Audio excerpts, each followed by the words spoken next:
Hi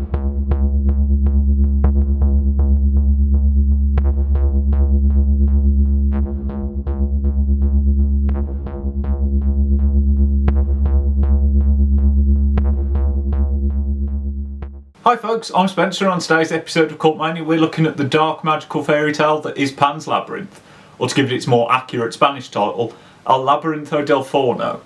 Pan's Labyrinth.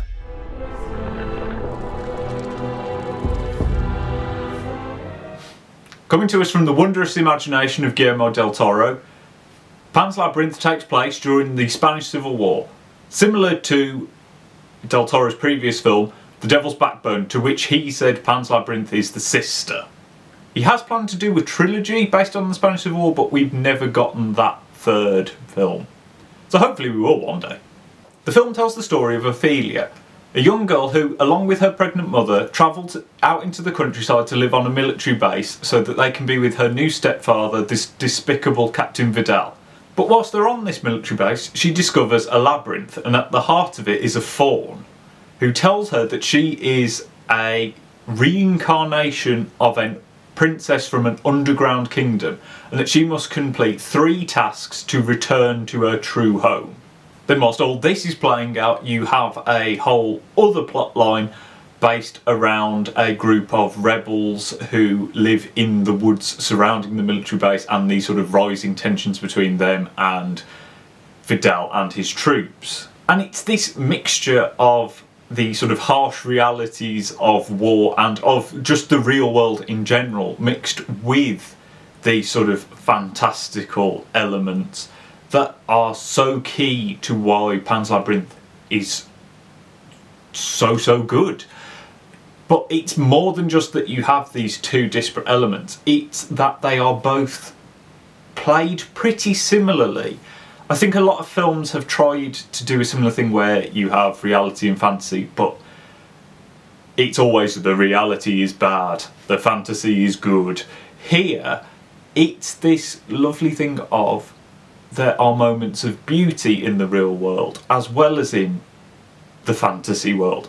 There are moments of horror in both, there are moments of sadness in both. It's that it doesn't feel like 2 films that have been stitched together. Everything sort of tonally flows between each world.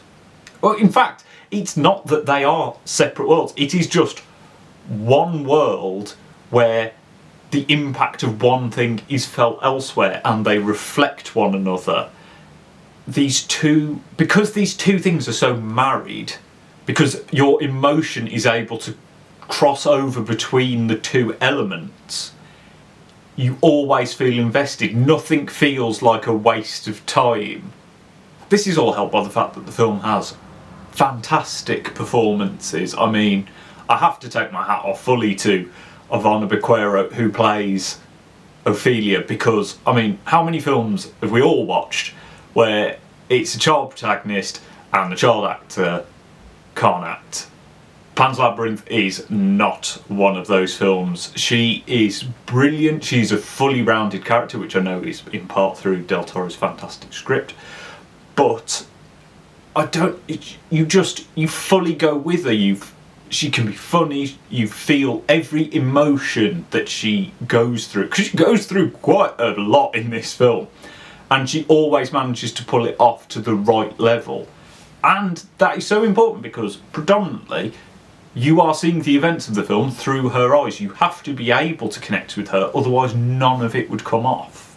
And that's quite a lot of pressure to put on someone who's like 11 or 12. If you're not spending time with Ophelia, you're probably spending most of your time with Mercedes, played by Maribel Verdú. She is the head of staff at the military base. You know, she's responsible for the cooking, the cleaning, all that sort of stuff.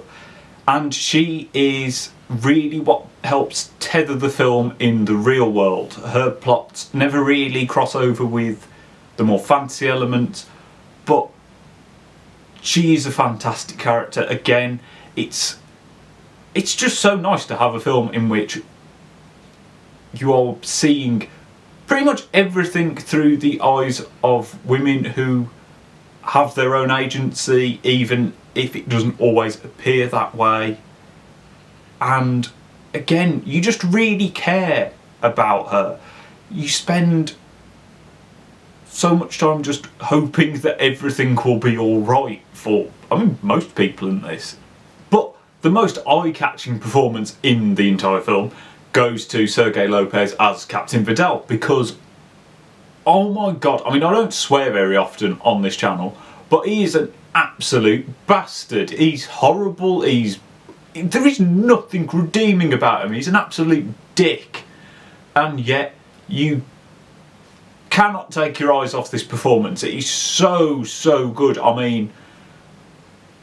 It's unbelievable that I've seen this film God knows how many times, and he still makes me just boil over with hatred for him. He's just it's so beyond belief how horrible he is, and yet you still want to watch him.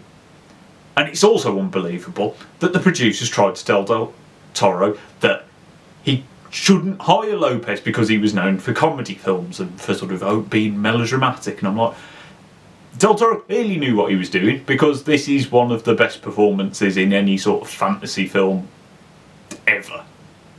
It's also clear that Del Toro and cinematographer Guillermo Navarro knew exactly what they were doing when they designed how they were going to shoot this film, because it's gorgeous. Colour palette wise, you've got a lot of sort of blue scenes for night or anywhere it's dark, and you have these lovely warm oranges for when we're outside in the sun. And I know it's something that people moan about, like the teal and orange colour theme, but here it works so incredibly well because everything looks beautiful. And it's really helped because everything is tied together with this sort of through line of green, because Del Toro wanted to make sure that nature played a very big part in the film. And it does, it ties it together. It never feels like you're just looking at two different styles.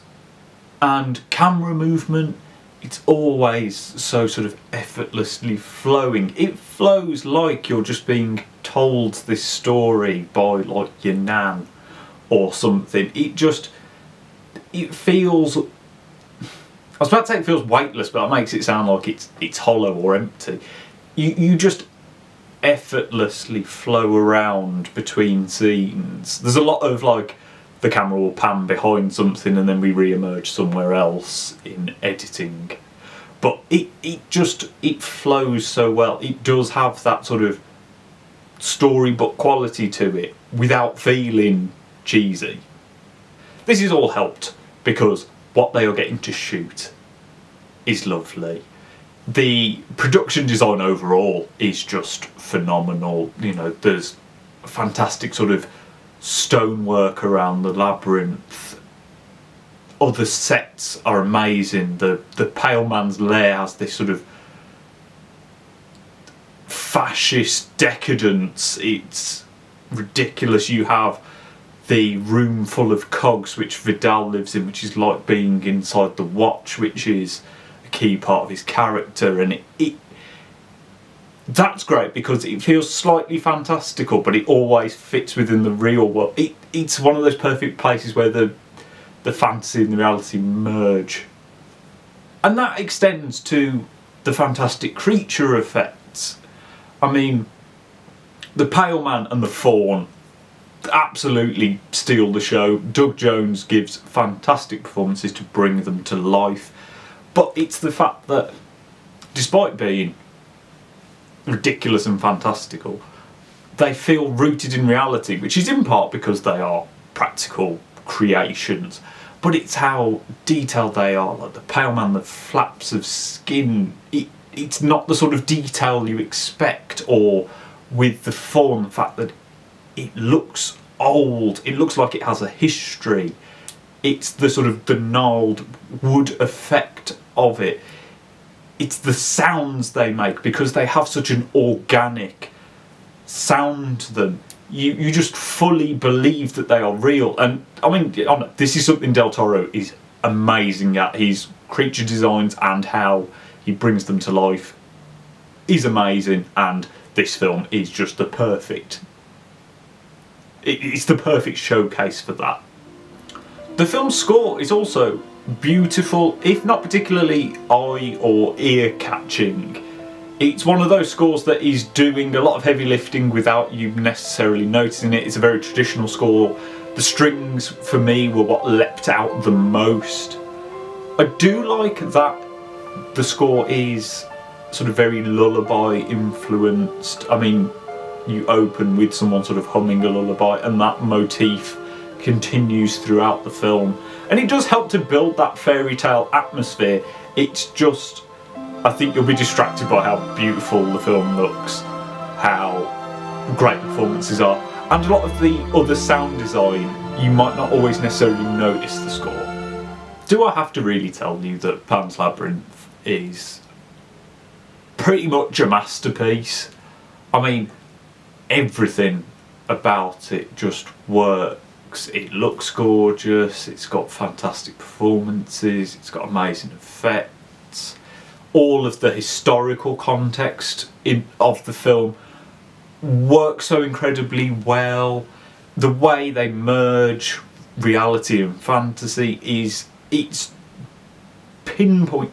It's like if there was a line of going one way or the other, it's on that line so perfectly. It never feels like one part is underselling the other.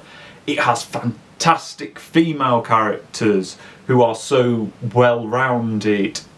It has just fantastic characters. But the most important part of that is it's just really good. You don't notice these things while you're watching it. They sort of dawn on you afterwards, because while you're watching the film you are just in it, enjoying it. It's just wonderful. And I think I would argue it's Del Toro's best film. He really, I know it was nominated for some Oscars, but it really should have been nominated for Best Picture. And this should be the film Del Toro won for, not the sort of disappointing Shape of Water. But that's a thing for another video. It's just a wonderful, wonderful film.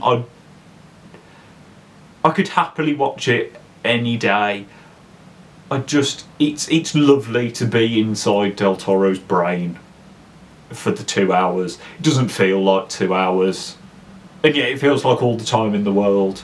It feels like you are fully in that world for as long as it takes place, and yet it also feels like it's over too quickly because you're back to being in the boring real world. But that's just my opinion. Have you seen Pan's Labyrinth? What do you think is Del Toro's best film? Let me know down in the comments. Like and subscribe so you don't miss any more videos, and I shall see you next time.